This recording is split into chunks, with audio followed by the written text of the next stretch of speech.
And then one day I just asked, is this stuff really true? And how do I know it's true? I did find some scholars writing some things that supported the resurrection of Jesus that I just didn't find persuasive. I wanted true evidence. And I've always really appreciated how, even though you're a professor of New Testament studies, you're still so upfront about it, which is partially why I wanted to talk to you. Hello, welcome to the podcast. If you're doubting or deconstructing your faith, you're in the right place. In this episode, I'm interviewing Dr. Mike Licona. Dr. Licona has a PhD in New Testament studies, and he's also a professor of New Testament studies at Houston Christian University. He's authored or co-authored several books on the resurrection, including The Resurrection of Jesus, a New Historiographical Approach, and The Case for the Resurrection of Jesus. I invited Dr. Licona onto the podcast because he's a biblical scholar, and yet he's honest about the fact that he has doubts sometimes.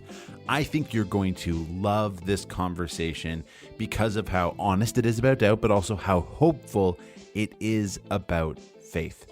Enjoy the conversation.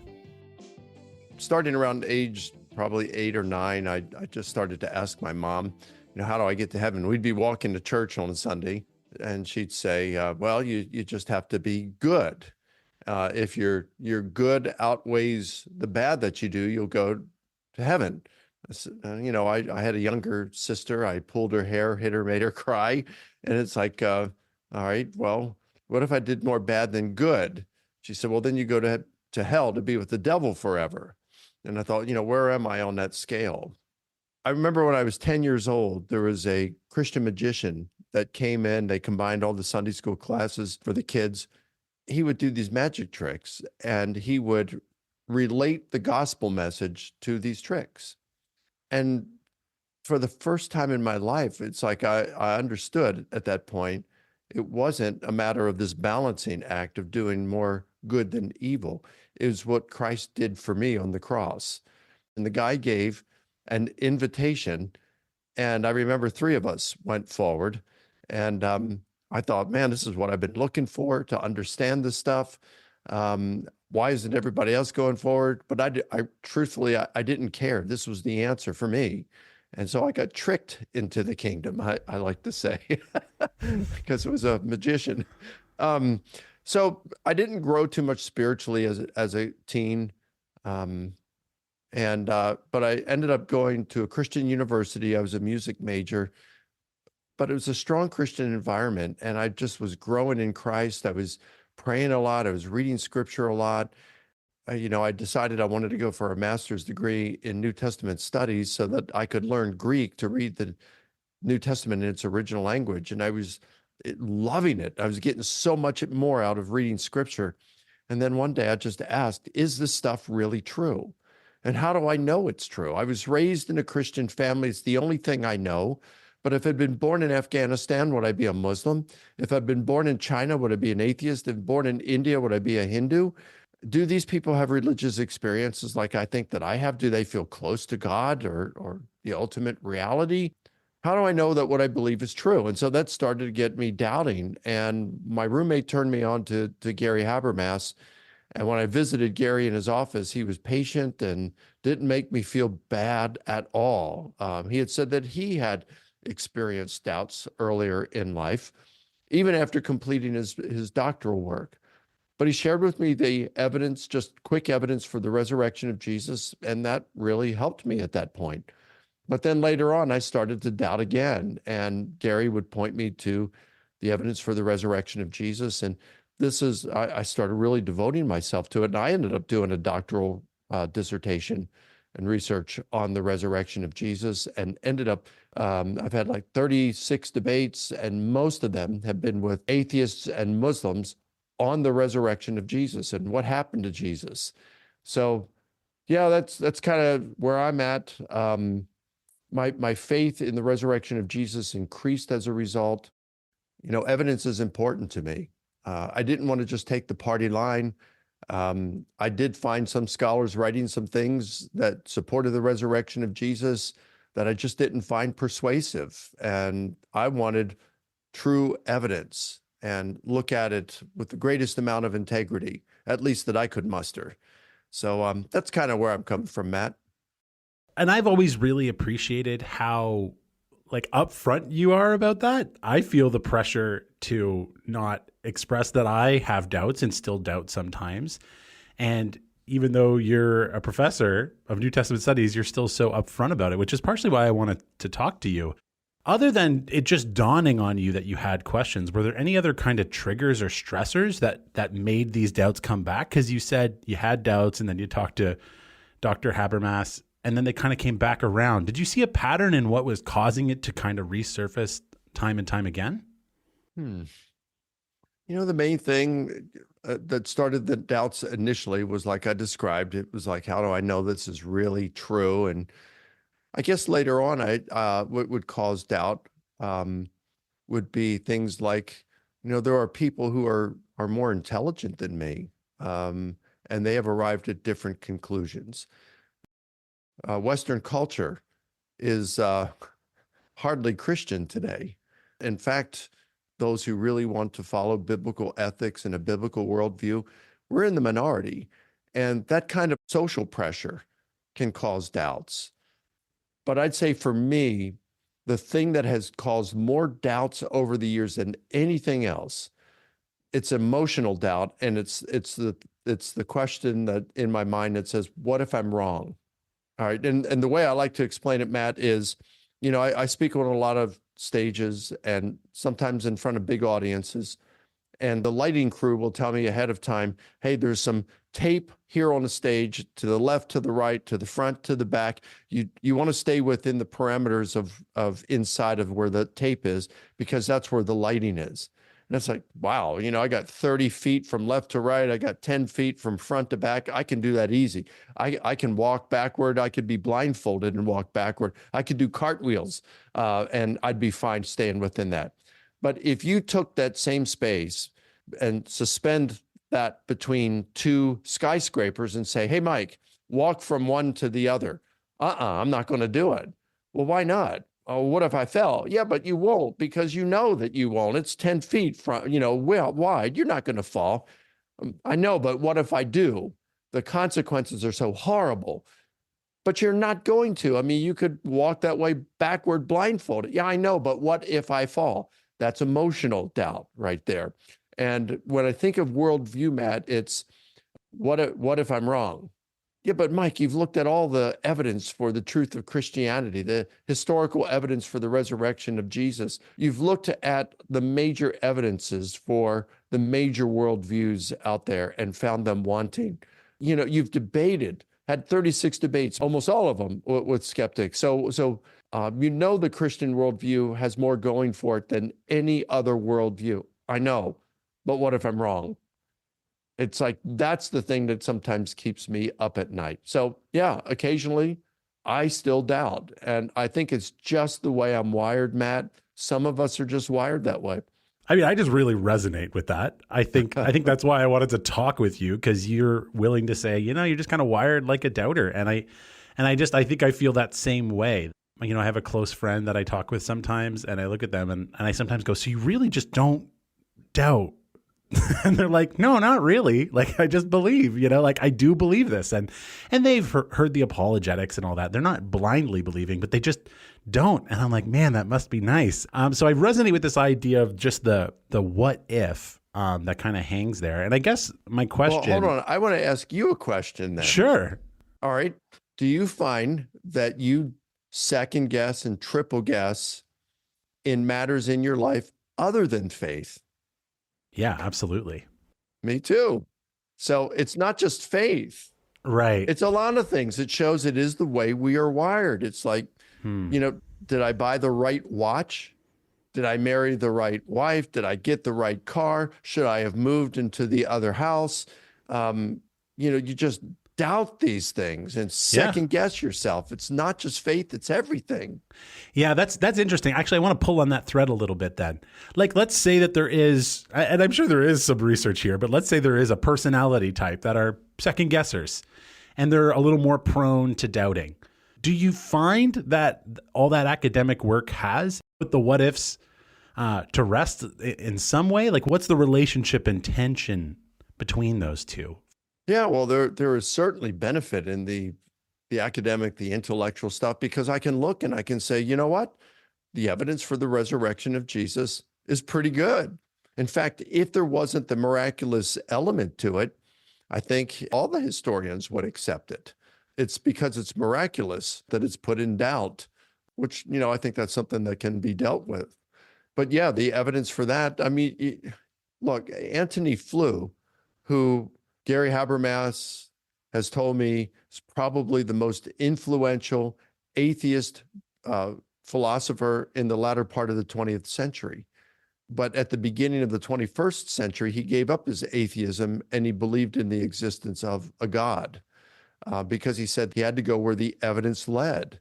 So when you look at some of the scientific and philosophical evidence for a designer of the universe and for an ultimate cause of everything, it just seems to me that the evidence for God, not necessarily the Christian God from philosophy and science, but the evidence for an ultimate cause of the universe and everything, it just seems like it's the best explanation. And then it's the evidence for Jesus, I think, that points decisively toward Christianity. Yeah, it definitely has helped me. It hasn't solved all my doubts because my doubts are emotional in nature. It's what if I'm wrong? That really has nothing to do with evidence. Right. Is it fair to say that as long as there's room for less than 100% certainty, which there always will be, then there's always room enough to ask, well, what if? Yeah, that's a really good way to put it. And the thing that immediately came to my mind when you said that is, my wife likes to watch like crime stuff on TV. Like she watched the entire trial of Alec Murdaugh. And I would pop in the room every once in a while to maybe get a bite to eat or something. And I see her watching it and maybe I get sucked into it for 10 minutes. And I'm sitting there watching him. And I'm thinking, boy, if I'm on a jury, this would be tough because we're talking about the life and freedom on the line for this person. Now, if he actually killed them, then, death penalty, life in prison without parole, something like that.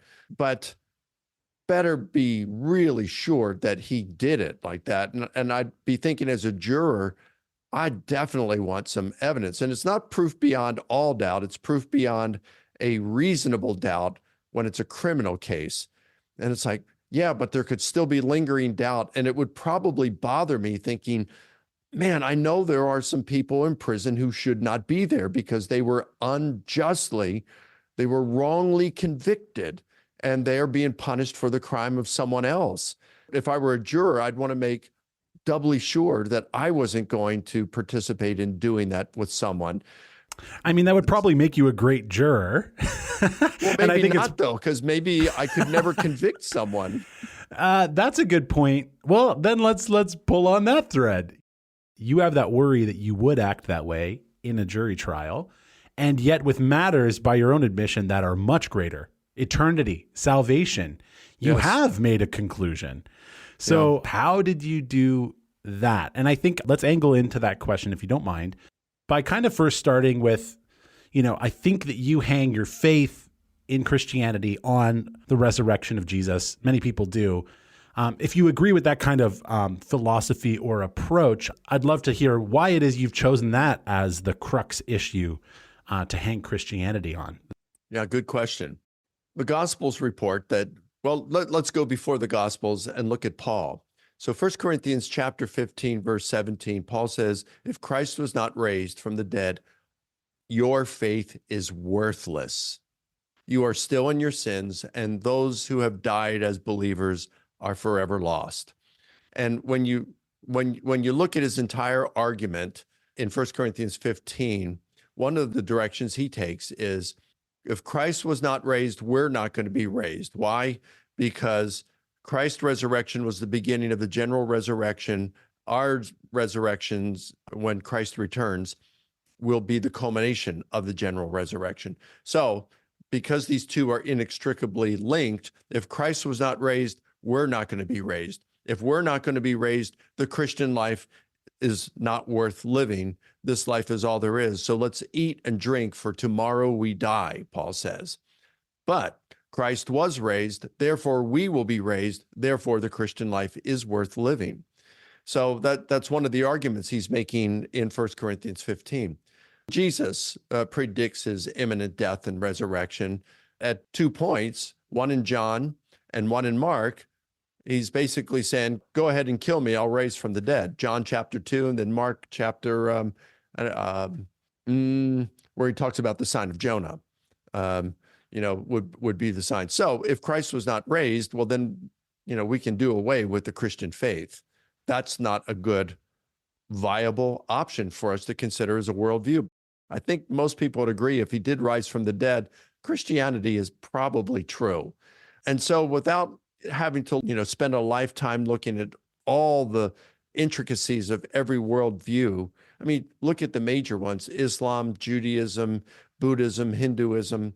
When you look at all this, the resurrection of Jesus, I mean, that's the test right there. Islam gives a test that says, try to create a surah like one in the Quran. You'll find that you can't do it. That's the test the Quran gives.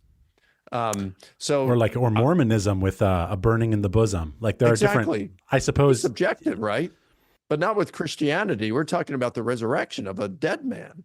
I mean, that's an interesting distinction. You're saying that it's not a subjective internal examination, but it's actually something external, historical even, that we can look at.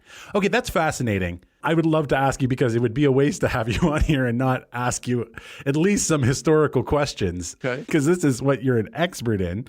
You present kind of a minimal facts argument for the resurrection, which I do find very compelling. And, I've kind of stolen it per se as I've done talks on the resurrection. I know that this is a lifetime of work and you've written books and books on it, but is there kind of a condensed version of what that minimal facts approach is so people can understand it? This really helped me when I went into the Gary Habermas's office to talk to him when I initially had doubts.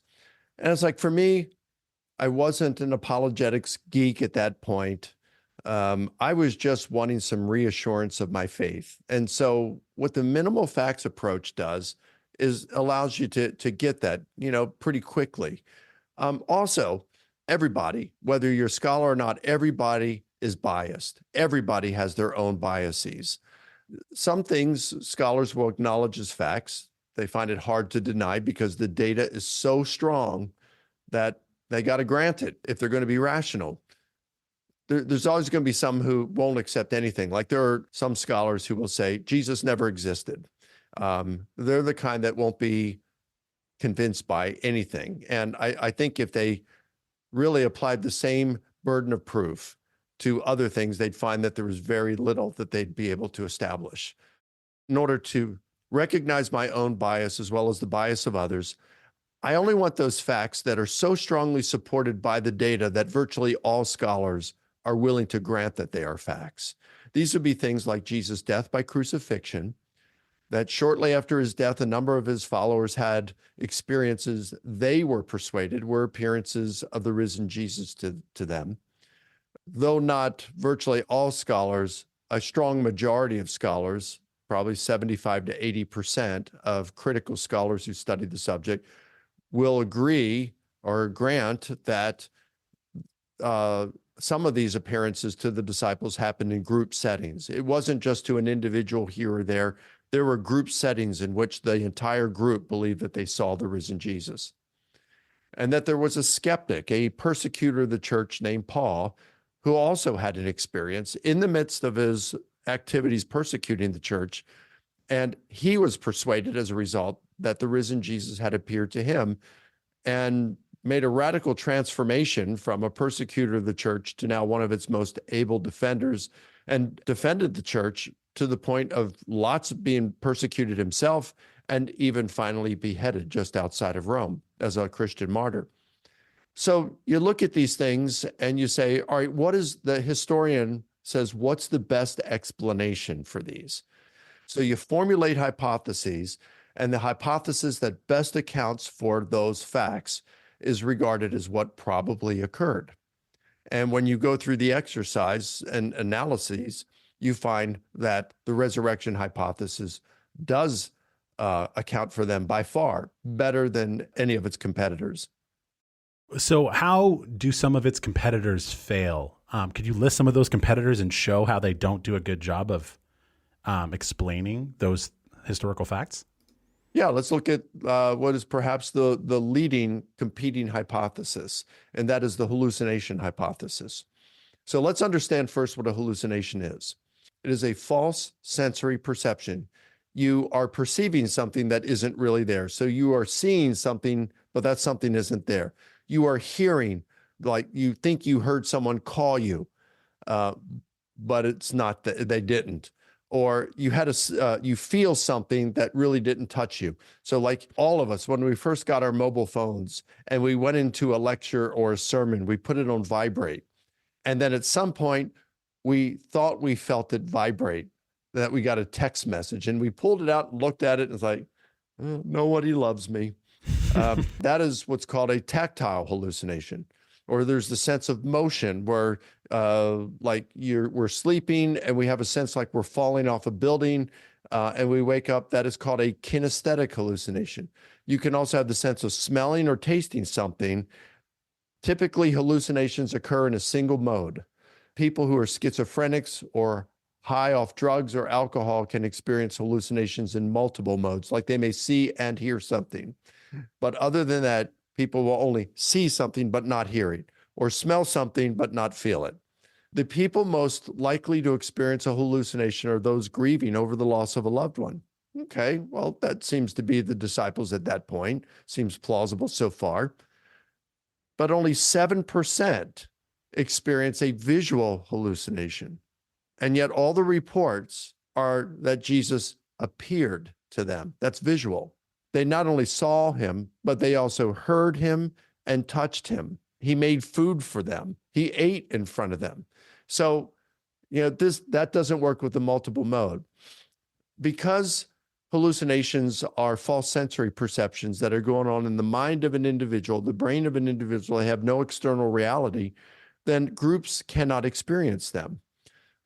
In fact, there's a textbook out that came out a few years ago called Hallucinations, the Science of Idiosyncratic Perception, published by the American Psychological Association. I contacted the two co-authors after reading it and said, hey, you guys didn't mention group hallucinations. Why not? They said, we intended to put a whole chapter on it, but we could not find any good documented evidence of a group hallucination. And the problem with group hallucinations is because they're in the mind of an individual and have no external reality, how can a group see it? I mean, think about it. You're married. Imagine telling your wife, hey, honey, we're in Scotland right now, but I was just dreaming that we were back in Canada. So go back to sleep. Let's dream we're in Nova Scotia and have a vacation. Well, that doesn't mean you're both going to go back to sleep and dream you're in Nova Scotia. And even if you did, you may be doing different things.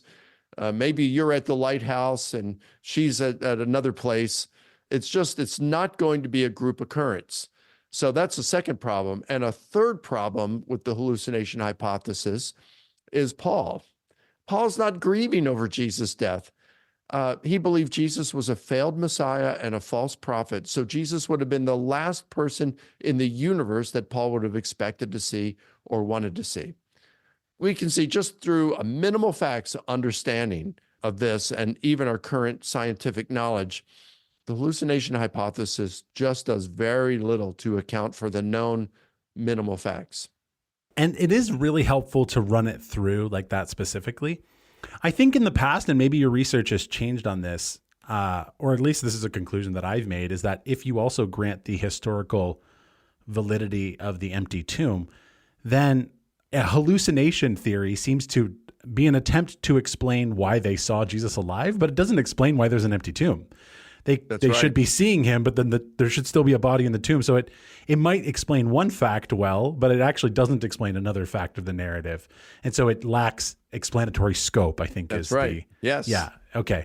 Fair enough. Are there other alternatives that are popular? You said hallucination theory was the most popular one. Are there any others that have any real traction in academia? And how do those theories fail? Not really in terms of alternative hypotheses of what happened. It's like it used to be metaphor. People like John Dominic Crossan, George Nicholsburg, they would hold metaphor. I mean, that one's just bit the dust. It's really weak and it's very easily refuted. Meaning that, like, oh, Jesus didn't, that the early disciples didn't really believe he physically rose from the dead, that this was some sort of meaningful metaphor to them. Is that the theory? That's right. Like Crossan will say, it just means something like his memory and teachings live on today. Come experience him as we fellowship together. It's like trying to nail Jello to the wall. And much more subjective than the objective test we've been trying to give ourselves with whether Jesus physically rose from the dead. Yeah, for sure. And then you look at the earliest skeptics that for which we have any kind of an account. You have Matthew reporting that the Jewish leaders in his day were saying the disciples stole the body. Justin Martyr in the middle of the 2nd century says the Jewish leadership were still saying that in his day. Tertullian reports that there were some spreading the rumor that the gardener had reburied Jesus. In the middle of the 2nd century, you've got Celsus saying that Jesus faked his death. So notice what all of these alternative hypotheses are doing. They're trying to explain an empty tomb. So they understood, the earliest Christians, to be saying that Jesus' resurrection was a historical event. That's how they understood the Christians. And then you look at how the Christians responded to the skeptics. They didn't say, you misunderstand us. We don't really mean that Jesus rose from the dead. It's just a metaphor, knucklehead. Come check us out and worship with us.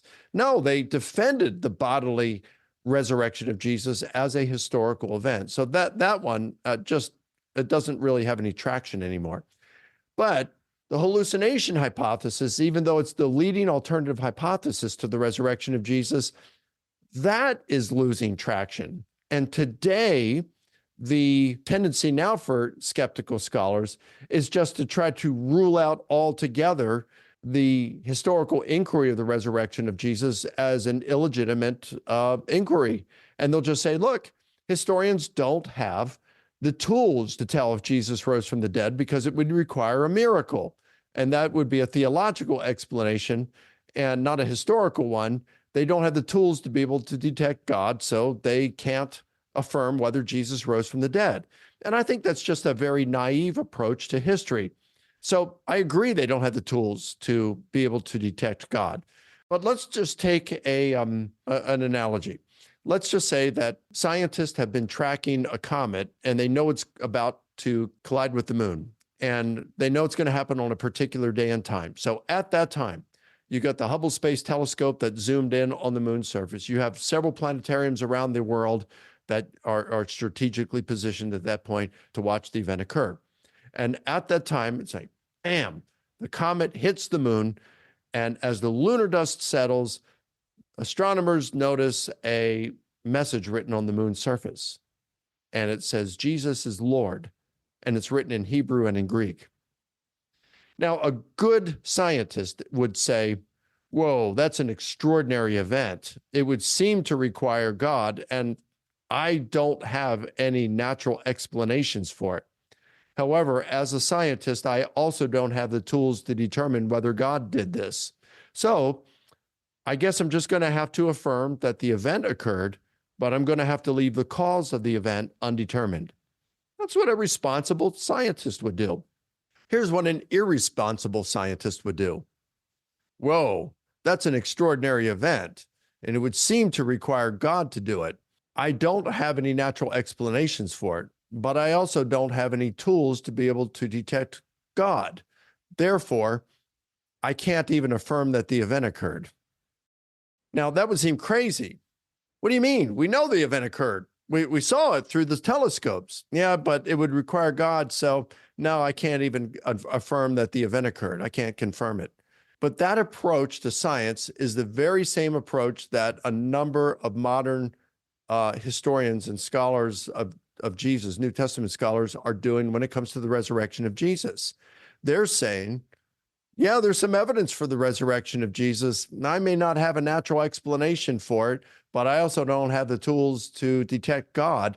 Therefore, the historian can't affirm that Jesus rose from the dead. No, I think that you subject these hypotheses to strictly controlled historical method. And if the resurrection hypothesis is the best explanation, you can leave the cause of the event undetermined and say Jesus rose from the dead. But as a historian, I can't go any further. And it seems as though some people do say, well, they kind of go the agnostic route where it's like, well, they're really, that even if the resurrection is the best explanation, maybe there's a better one and we just don't know it. So we're going to kind of leave ourselves open to that. That seems to be also it's still the best explanation as of right now. Yeah, I guess that's true. Thanks for acknowledging that. Yeah. One other thing I wanted to say about kind of your idea of people wanting to go like, well, this is as far as a historian can go and they can't make a broader conclusion. I can see why that would be a tension in your field as a professional. But for me as a layman, I'm like, well, I like history. I like theology. I want to get knowledge from wherever I can get it from. It doesn't matter if history can only take me so far. That's when I put on my theologian philosopher hat and I keep going. So I don't limit myself to that, which I understand a professional historian would want to do. But for the average person who's maybe doubting, it's like, I don't see the problem with just putting on another discipline and continuing to search for truth. I mean, think about the scientists, back to the comet thing. Would the scientists be justified in saying, God probably did this? Yeah, I think they would. They do things like this all the time. For example, black holes. No one's ever seen a black hole. They've never seen subatomic particles like quarks, strings, and gluons. Well, why do scientists believe these things? These are theoretical entities posited to explain observable phenomena. So they observe the phenomena and they say, well, we see these things, these effects. What would cause these effects? And so they come up with theoretical entities. That's what a black hole is. That's what quarks and so forth are. They're theoretical entities posited to explain observable phenomena. Could scientists be wrong? Yeah. Well, then they just abandon that and they come up with something else if they find out they're wrong later on. A historian, I think, could do the same thing. A historian could posit a theoretical entity as the cause for the resurrection of Jesus, God, and say, well, if someday God's existence is disproven, well, then we just have to give up that as the cause and look at something else. Well, and one more thing. You shouldn't reject a historical conclusion because of its theological implications. If you don't like the theological implications because they challenge your worldview, well, perhaps it's time to change your worldview. Let's assume, based on the minimal facts argument that you've presented, that Jesus rose from the dead. I noticed earlier that when you were talking about, why you use the resurrection as an authenticator of Christianity, you said that if Jesus rose from the dead, then Christianity is probably true. And so this question, this is something I've wanted to ask you actually for a few years. So I'm really grateful that we have a chance to do this because I was listening to some lecture you were doing, or it might've been on your podcast. And you mentioned something like the extraterrestrial hypothesis that like, it's logically possible that Jesus was an alien. And that didn't like throw me into a crisis of doubt itself. Well, that's good. But I don't believe in aliens, but I suppose it's possibly true.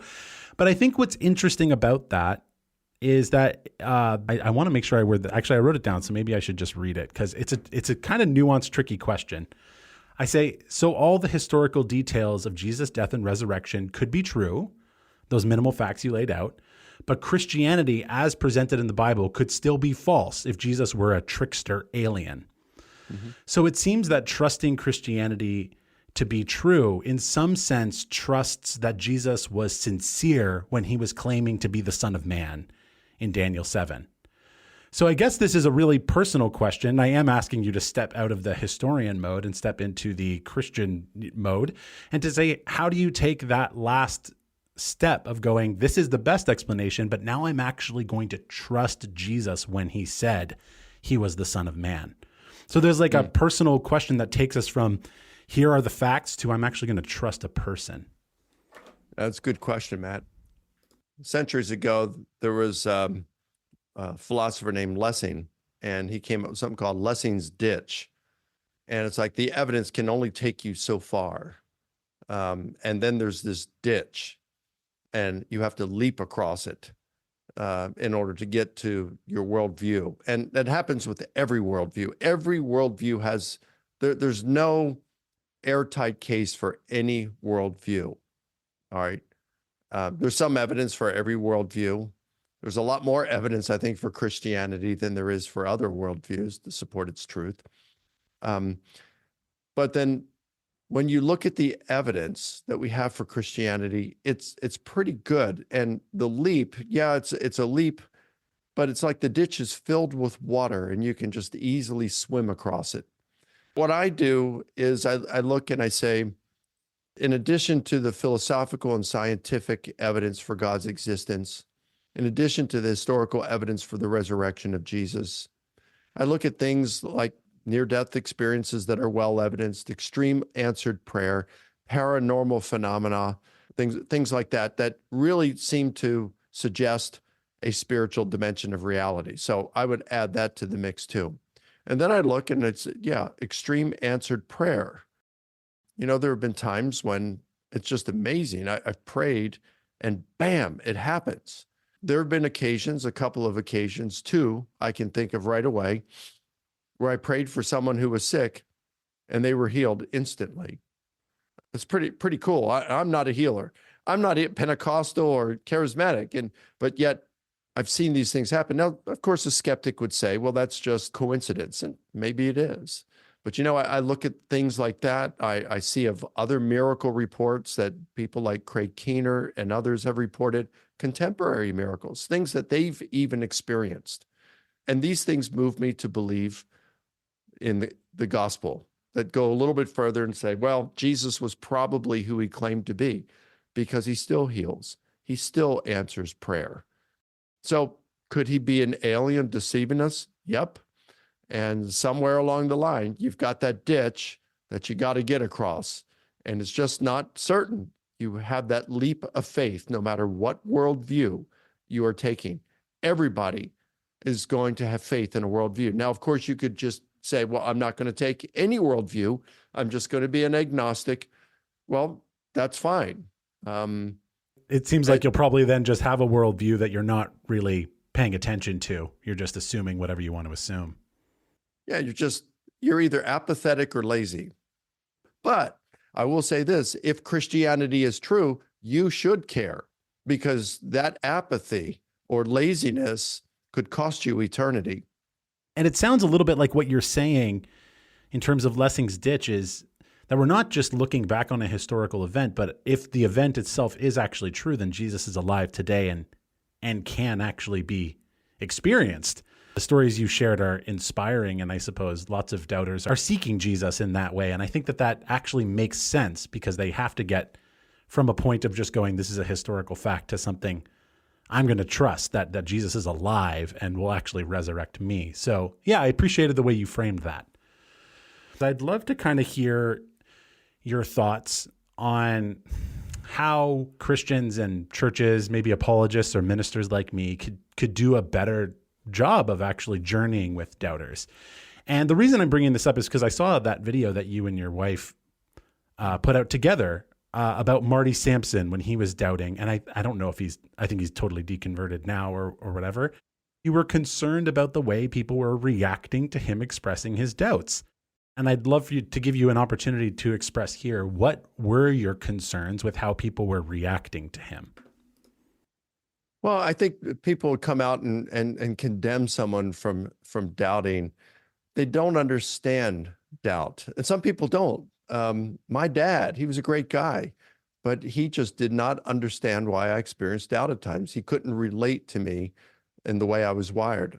But you know what? I want to hasten to add that Jesus understands that too.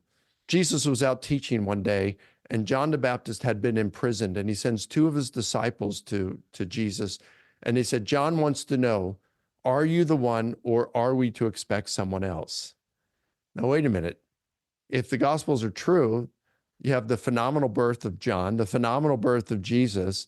Elizabeth and Mary are related. So John probably had heard about the virgin birth. He had already been talking about Jesus, the Lamb of God who takes away the sin of the world. If the Gospels are correct about what happened at Jesus's baptism, about the voice from heaven and so forth, Then John knew these things. So why is he now saying, are you the one, or are we to expect someone else? Because John was doubting. John had devoted his life to preaching the repentance of sins and now pointing to Jesus. And he's put in prison for standing up for what was right, criticizing Herod for committing adultery. And Herod puts him into prison for this. It probably was not good circumstances for John. It wasn't like a hotel room. And so John is feeling abandoned by God. And of course, he's doubting at this point. It's like, God, where are you? I've been serving you my whole life. And is this what I get in return? He sends these people, his disciples, to Jesus. Are you the Messiah, as we have thought, or are we to expect someone else? He's doubting. And Jesus recognizes this. So notice Jesus's response.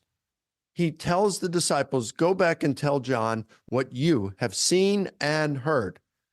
The dead are raised, the blind see, the deaf hear, the lame are walking. The gospel is preached to the poor, and blessed are those who do not stumble on account of me. So he's encouraging John at that point. And now his disciples leave to return to John. And now we really find what Jesus thinks. He clarifies it even more. He tells the people, when you came out to see John, who did you come out to see? Did you come out to see a man dressed in fine clothes? No, you got to go to a king's palace for that. Did you come out to see a reed blown back and forth by the wind? He knew John was doubting. He says, no, let me tell you who you came to see. A prophet, a great prophet. In fact, there is no person born of woman who is greater than John. So in the midst of John doubting, Jesus compliments him.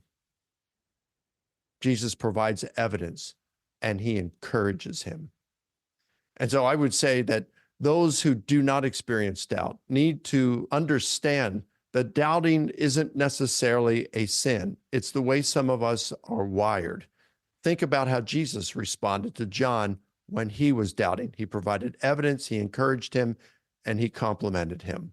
That's pretty cool. Even look at the story about the doubting Thomas. What did Jesus say? Hey, go ahead, put your hand here, touch and believe. And then he says, Thomas, you have seen and believed, but blessed are those who have not seen and yet still believe. Now it's interesting, that term blessed there in Greek, makarios, it's the same word that Jesus uses in the Sermon on the Mount. Blessed are the poor in spirit. Blessed are those who mourn.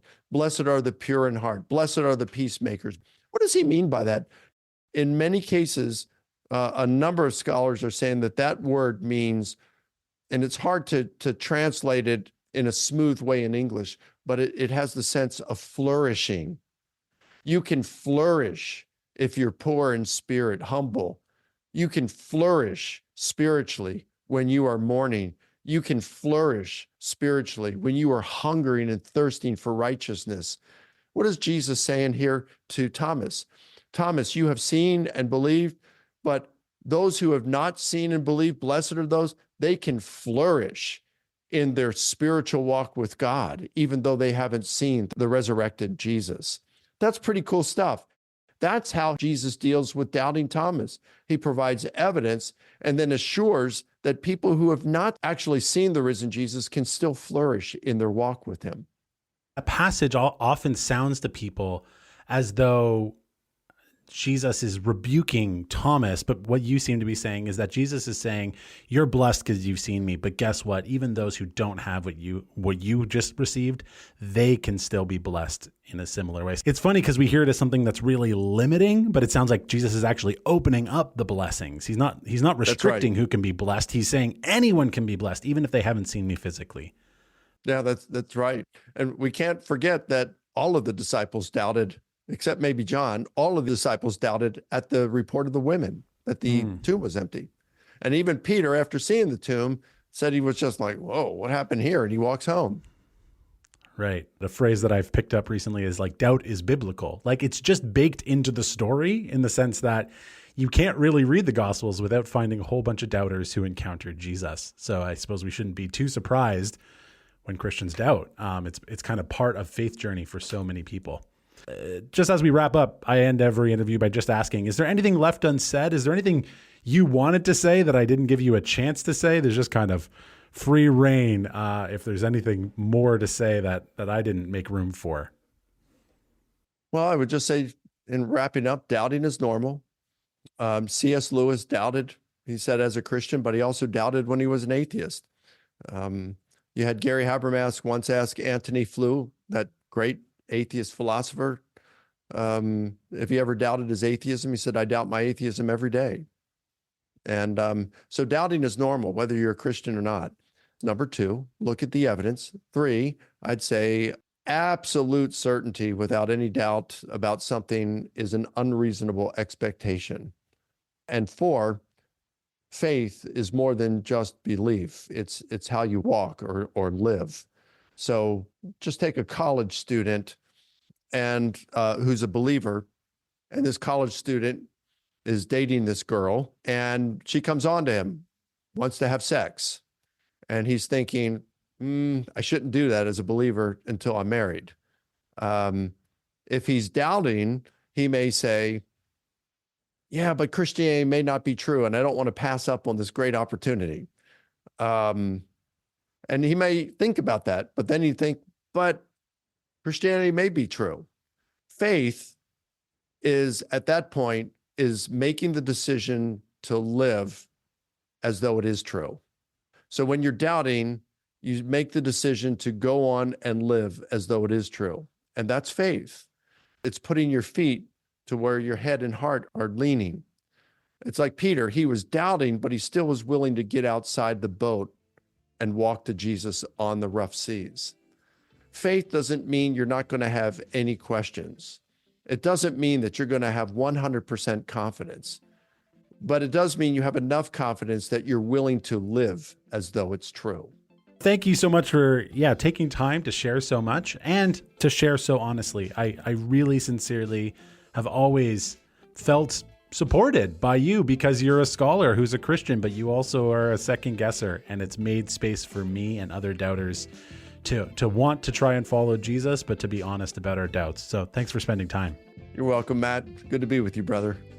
If you'd like to connect more with Dr. Licona's work, I encourage you to just YouTube Mike Licona. He has an awesome YouTube channel with hundreds of videos.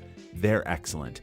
You could also check out Houston Christian University by going to hc.edu. There's information on the apologetics program that Dr. Licona helps run.